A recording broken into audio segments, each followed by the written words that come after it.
Okay guys, sa mga Pokemon fans out there, well, what you're looking at right now, inggitin ko lang kayo ha. This is the Mario, oh sorry medyo nag-blur.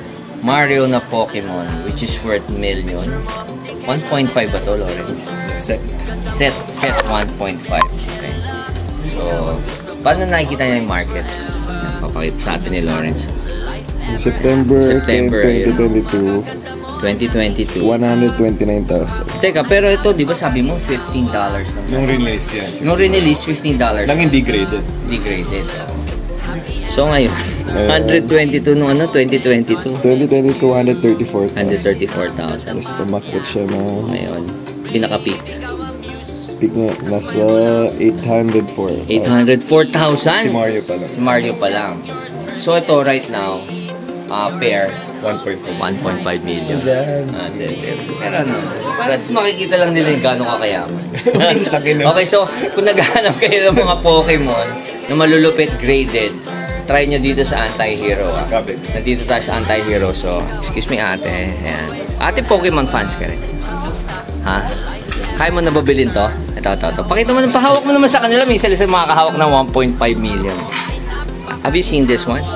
It's 1.5 million. Pair, Are you a fan? Fan ba kayo? So, dito lang kay Lawrence sa ano tawag dito? Anti-Hero. So, yan, nakita nyo, maraming mga Pokemon fans. Ito yung mga graded cards nila. Okay. Ito, Van Gogh. 80,000. Okay, so, check it out. Dito to sa Anti-Hero, if you're a Pokemon fan. Lawrence, meron din mo ng pang mahihirap, di ba? Yung binibili ng mga mura-mura lang. Meron to. Katulad nila ate, yan o. Ano ba hinahanap nyo ate? Yan o. Ito mga to, magkano itong mga to ate? Ha? Magkano? Ito yung mga pang mahirap. Magkano? 6 for 100, tama ba yun? Oh, galing mo, Lawrence, from mahirap to mayaman, meron tayo dito. Okay, so, pero to panlaban yan, kuya, di ba? Tama ba? Panglaban to, di ba?